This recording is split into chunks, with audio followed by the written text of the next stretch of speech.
part, Larry Hodgson 30 octobre 2017 Fleurs noires pour la fête de l'Halloween. Il me semble que l'Halloween, la fête des démons, des fantômes et des morts vivants, est l'occasion parfaite pour découvrir les fleurs noires. Compte tenu de la nature lugubre de la fête, le noir, la plus morose de toutes les couleurs florales, serait certainement le bon choix si vous voulez transformer votre demeure en maison hantée pour la circonstance. Mais vous pouvez aussi avoir des fleurs noires dans vos plates-bandes et dans votre maison pendant presque toute l'année si vous savez lesquelles choisir. Il faut admettre que la plupart des jardiniers sont plus portés sur les fleurs de couleurs vives que sur les fleurs noires, des fleurs roses, jaunes, blanches, lavande, rouges, etc. Mais pas tout le monde. Certains jardiniers réactionnaires semblent aimer mieux des couleurs que les autres jardiniers dédaignent. Notamment le noir. Si ce n'est pas tout le monde qui estime les fleurs noires, pour ceux à qui elles plaisent, ces fleurs de teintes sombres sont toujours un délice. Aussi, il faut admettre au moins qu'elles sont originales. Votre amour des fleurs noires indique peut-être quelque chose sur votre personnalité. Ceux qui suivent la sous-culture gothique et rejettent les valeurs sociétales traditionnelles, par exemple, se régalent des couleurs foncées et noires. Certains anarchistes et artistes aussi. Et si vous êtes dans une dépression profonde et que vous tenez à y rester, les fleurs noires peuvent être exactement ce que vous recherchez pour exprimer votre humeur morne. Dans le langage des fleurs, le noir est associé avec la mort et la magie noire. Pensez que cultiver des fleurs noires pourrait aussi être le moyen pour enfin intéresser ce petit-fils rebelle au jardinage. Les fleurs noires ne sont pas vraiment noires bien sûr. Il est presque impossible de trouver des fleurs parfaitement noires. La plupart des fleurs dites noires sont en fait d'une nuance très foncée de pourpre ou de rouge et apparaissent ainsi les jours ensoleillés et lumineux. Cependant, beaucoup peuvent sembler aussi sombres que la nuit par temps nuageux,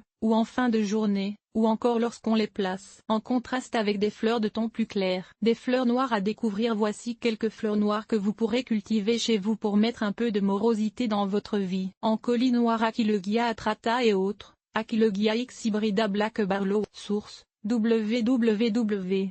Longfield Gardens. Comme il existe une ancolie sauvage noire, ou du moins, très foncée, l'ancolie noire Aquilegia atrata. C'est une vivace de culture facile qui produit, au début de l'été, une grande quantité de fleurs penchées pourpres très sombres munies, comme celle de toutes les ancolies, de curieux éperons courbés. De courte vie, comme toutes les ancolies, elle se maintiendra toutefois dans votre plate-bande en se ressement. En croisement avec d'autres ancolies, cette espèce a donné d'autres ancolies à fleurs noires, notamment A. X. hybrida Black Barlow, une variété très populaire à fleurs doubles. Une autre ancolie noire a essayé A. viridiflora chocolate soldier, avec des fleurs très curieuses pourpre foncé avec des sépales verts contrastants. Attention!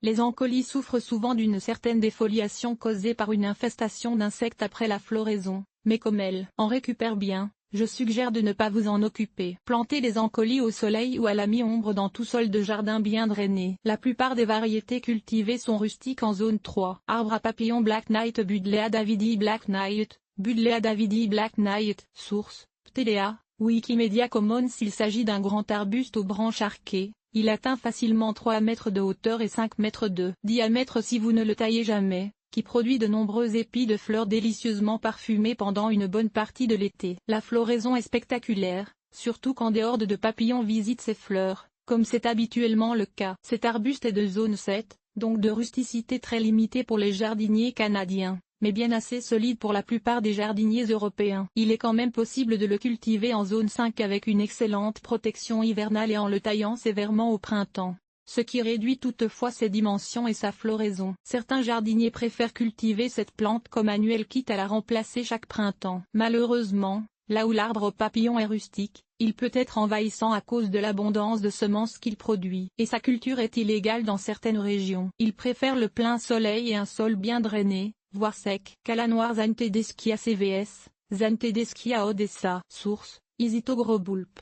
Comme il y a en fait plusieurs calas noirs, comme Black Star, Edge of Night et Odessa. La coloration si foncée de ces calas est d'autant plus surprenante que les calas, également appelées licalas, bien qu'elles ne soient pas apparentées aux lis, étaient jusqu'à récemment surtout réputées pour leurs grandes fleurs blancs pures. Mais les fleurs blanches d'antan ont été largement remplacées par des variétés naines aux fleurs plus étroitement tubulaires dans une vaste gamme de couleurs, y compris le rose, le jaune, l'orange, le rouge et le violet foncé. Noir. Cultivez les calas comme bulbes d'été que vous rentrerez à l'intérieur à l'automne dans tous les climats sauf les plus modérés. Zone 8.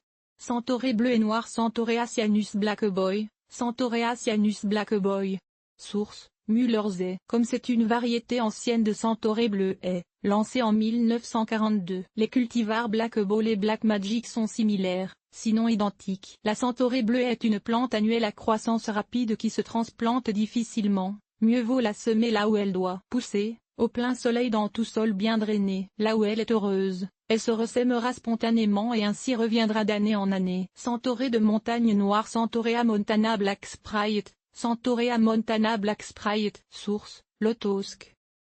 Ou à une version à fleurs noires, ou peut-être plutôt violet foncé, de la populaire Centaurée de montagne à fleurs bleues trouvée dans tant de plates-bandes. Je la trouve particulièrement appropriée pour l'Halloween, car n'est-ce pas que la fleur ressemble à une araignée? Elle se ressème, mais les plantes issues de semences ne sont pas toujours fidèles au type, il faudrait alors éliminer les plantes à fleurs bleues qui apparaîtront, du moins, si vous voulez garder l'intégrité du cultivar. Jordi est très similaire. Facile à cultiver dans un sol bien drainé. Floraison au début de l'été. Vivace. Zone 3 Dahlia noire Dahlia X pinnata CVS. Dahlia X pinnata Arabian Night. Source, J. Perquet, Co. UK. Il y a le roman Le Dahlia noir qui a été transformé en un film, aussi appelé Le Dahlia noir, tous deux basés sur un célèbre cas de meurtre hollywoodien en 1947, mais la plupart des dahlias noirs, c'est-à-dire des vraies fleurs, sont plus rouges que noires. Pourtant, les dahliaphiles considèrent le très double Arabian Night comme un dahlia noir, et d'autres Black Embers, Black Jack, Black Satin, Karma Shock, etc. aussi sont très foncés.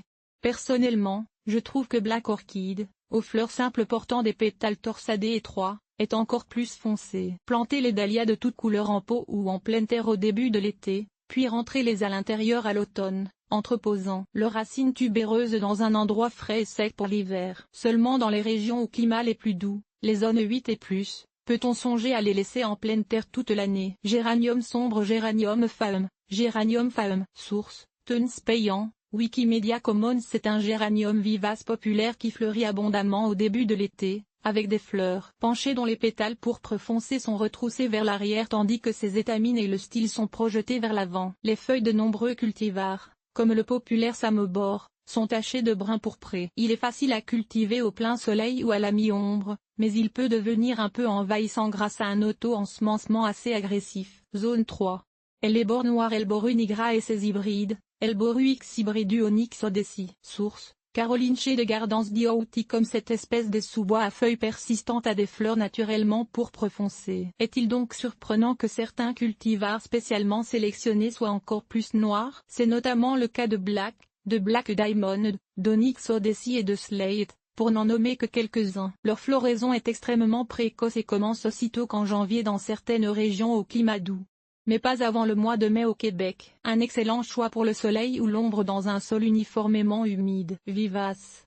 Zone 4. Hibiscus noir Hibiscus rosa sinensis Black Dragon. Hibiscus rosa sinensis Black Dragon. Les énormes fleurs de 20 cm aux marges ondulées et de couleurs si foncées ne peuvent faire autrement que de nous impressionner. Par contre, même si certains sites web et catalogues modifient la coloration de son image pour le rendre plus noir et donc plus impressionnant, il faut admettre que l'hibiscus Black Dragon, même s'il s'agit de l'hibiscus le plus noir jamais vu, est plutôt rouge foncé ou bordeaux et n'est pas à la hauteur de la plupart des fleurs noires présentées ici. Il faut toutefois admettre que c'est une excellente et originale plante d'intérieur ou, pour les régions tropicales et subtropicales, zone 9 et plus, de jardin, de port compact, se ramifiant naturellement, Black Dragon peut fleurir toute l'année. L'American Hibiscus Society l'a nommé hibiscus de l'année 2005. Plein soleil, sol riche et moyennement humide. D'autres hibiscus sont très foncés aussi, notamment Black Rainbow et Black Magic. Oya noir Oya ciliata. Source, Burb Nursery.